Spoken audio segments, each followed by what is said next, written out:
Hi Janet. Hello. Merci Janet de nous avoir reçus, Laura et moi, de la Belle Alliance.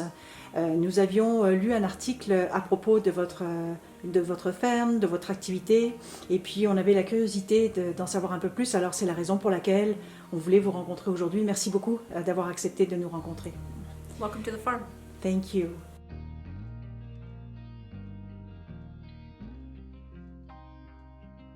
That's an interesting question, and the short answer is I fell into this. It happened kind of by accident. So I had been living in Ontario, and my life was very different in Ontario. And I had never lived in the country before or on a farm. But I went through a very difficult time when I lost my daughter in 2007, and I decided that I needed to leave Ontario. And I had met a young man when I was in treatment, and he was from Halifax, but his family, his grandmother lived here on the island, and he talked about the island quite a lot. Anyway, I decided that I wanted to move to the island because it was a good place to run away to. And I knew I wanted to live in the country, on a farm, and I thought, well, what am I gonna do? I wasn't interested in cattle. I wasn't gonna become a dairy farmer at 44 years old. And I may have thought about sheep, but sheep are not especially interesting to me. And I can't really tell you who suggested or how I thought of alpaca, but I started researching the animals, and the more I learned about them, the more interested I was in them, and the more I thought that that could be something that I could do, because I knew I was coming here as a single woman. So I needed whatever I was going to do to be manageable for me. Okay. So it just kind of happened.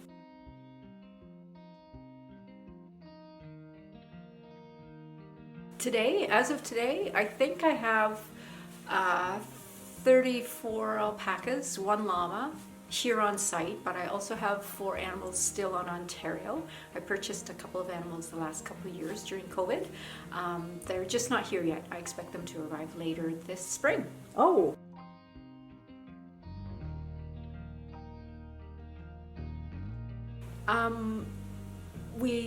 When I came here, I built a shop, and Okay. but it was built in the barn, so it's not all season. So it was Okay. only available in the summer.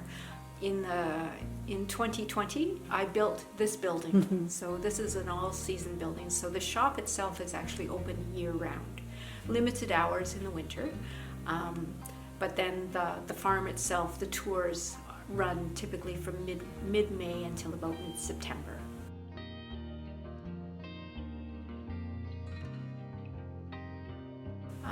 I've been very fortunate. The feedback we've received since we've been here from the get-go has been very positive. It's been very positive. Not only from an experience point of view, like when we do a tour or something, we try to make the tour very personal, but also with respect to the product that I produce and the products that I sell. The products that I produce come from my farm.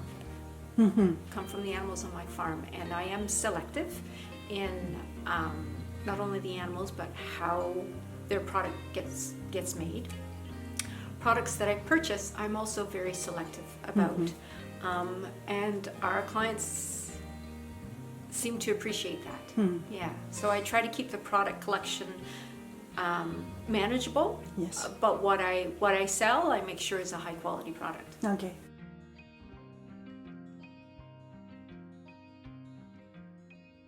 So while I have 34 alpacas today, they range in age from about 6 months to 20 plus years old. Oh. So they can live a really long time. Okay. I typically breed several animals a year.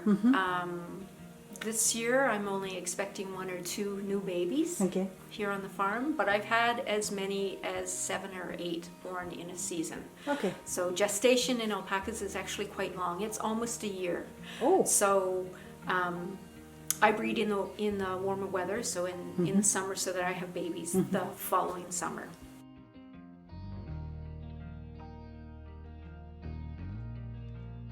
So alpacas are like any other livestock. You know, sometimes things go smoothly and sometimes they don't. Generally speaking, Mother Nature does a pretty good job. Okay. And we try not to intervene too much. If we've got a female that's struggling to deliver, because I think that's kind of what you're getting at, I wouldn't repeatedly breed that female because I want to produce animals who are capable of reproducing themselves. That being said, we have lost animals from time to time. It's natural, it's part of animal ownership, it's part of livestock ownership. Okay.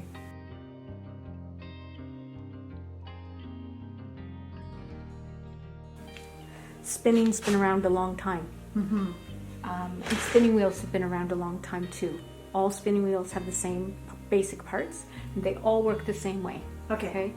So each individual fiber is about this long. Yes. Okay, but there's lots and lots of them. Okay. So you can't wear them like this. What spinning does is when you spin, you overlap Yes. fibers just a little bit and then apply twist. Okay. And when you do that, you can get it to hold together and make something really long. Okay. Okay? Okay. And that's true whether you talk about fiber or if you take straws. If you take a couple of straws and overlap them and then twist them, if you twist them enough, the more you try to pull them apart, the tighter they hang on to one another. Okay. Okay? So this just provides twist. Okay. That's all that's going to Okay. happen here. Okay. And on this wheel, although there's lots to look at, everything happens here in my hand. Okay. Okay? Okay. This is fiber that I've already spun. Okay? And I'm going to take this. So the best way I can describe what's going to happen here is, have you ever sat on a swing and twisted that swing around and round and round and round? No. You've never tried that? Have you tried that? You get on a swing and you turn it around and round and then you stop and you let your feet up and you do yes. this?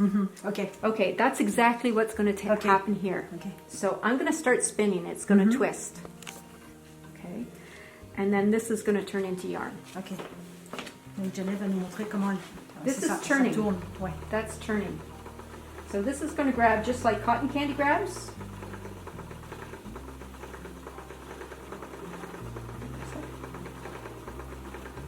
And it's twisting. Et ça tourne tout seul. C'est ça.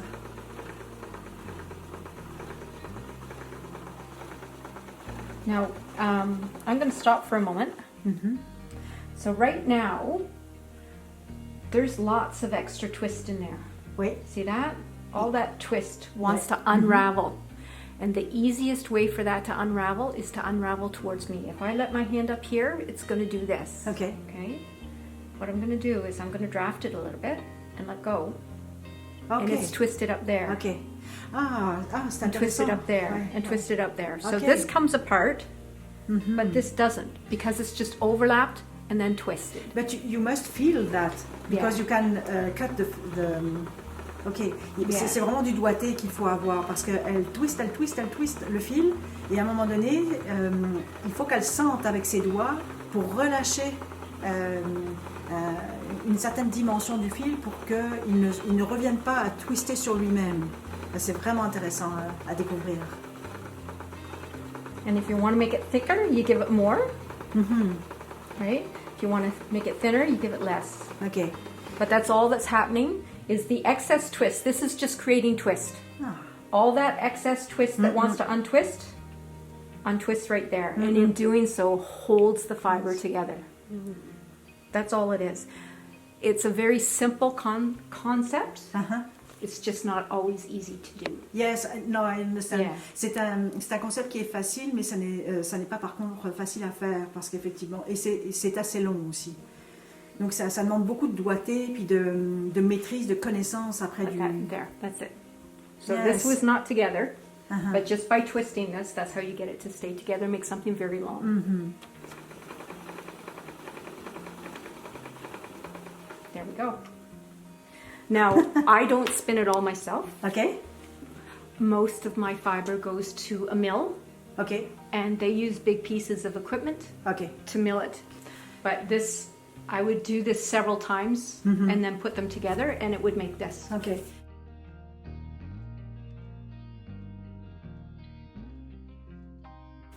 So all spinning wheels have the same 3 or 4 basic parts, all of them. So any additional parts are a function of the style and the age of the wheel. Okay. All wheels have a wheel. Wheel, wheel. Okay. Okay? Yes. All wheels have a drive band. Yes. And all wheels have something called a whirl. This over here is a whirl. And that over there is a whirl. Ouais. All the wheel does is turn the whirl. Okay. That turns that. Ouais. Okay. And you'll notice that the whirl is either bigger or smaller. Okay. You can change the size of the whirl Okay. and make it bigger or smaller. So just like on a bike with gears, right?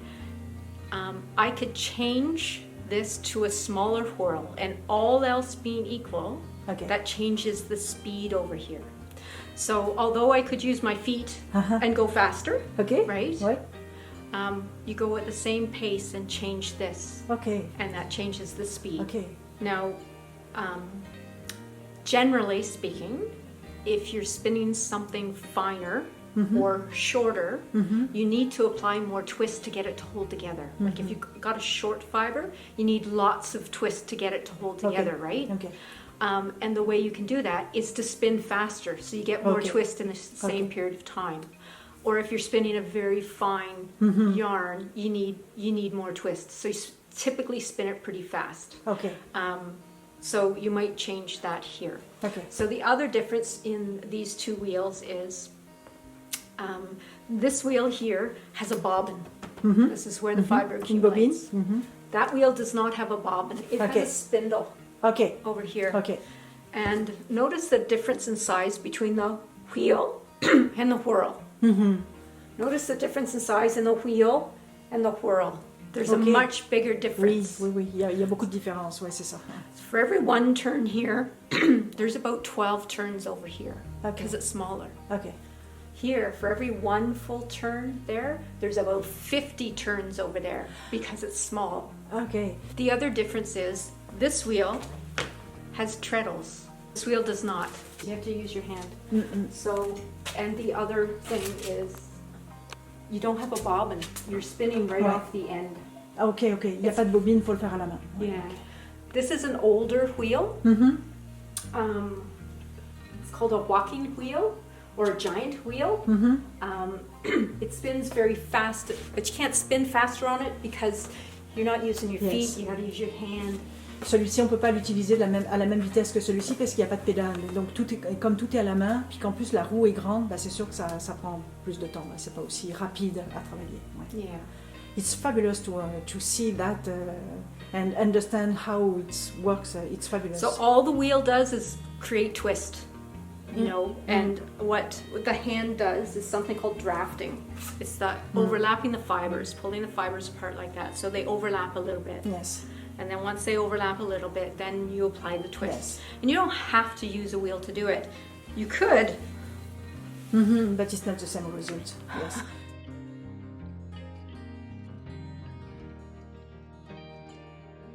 So the most recent thing that I've knit is this here. This is it here. Looks wonderful. Yes. It's not a sweater.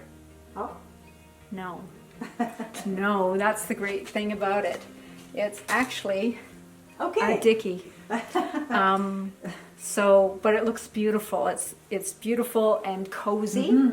And when you wear something over it, so it's not bulky, but it's very, very cozy. So I had a lot of fun knitting this. It's not my design. It's a Canadian designer who lives in Alberta who designed this. But I've knit it several times and I really quite like it.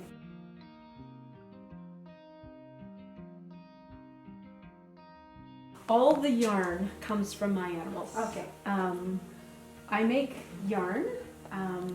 Other things like these I purchase. I don't make those.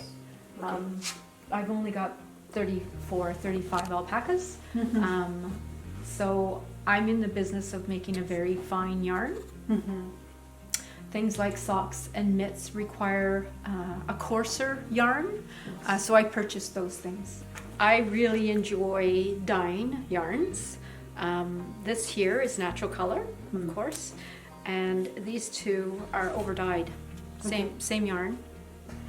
I feel this. Feel. Oh. Mon Dieu, c'est très doux. Très doux. Très doux. Oui. C'est un endroit fabuleux. Je remercie encore Jeannette d'avoir bien voulu nous recevoir pour la Belle Alliance. Et puis, on retient aussi que son magasin va réouvrir à la mi-mai. Donc, c'est sûr qu'on va faire la promotion de son magasin. And we will come back to see you sure this summer. Thank you so much, Jeannette. Thank you. Thank you very much.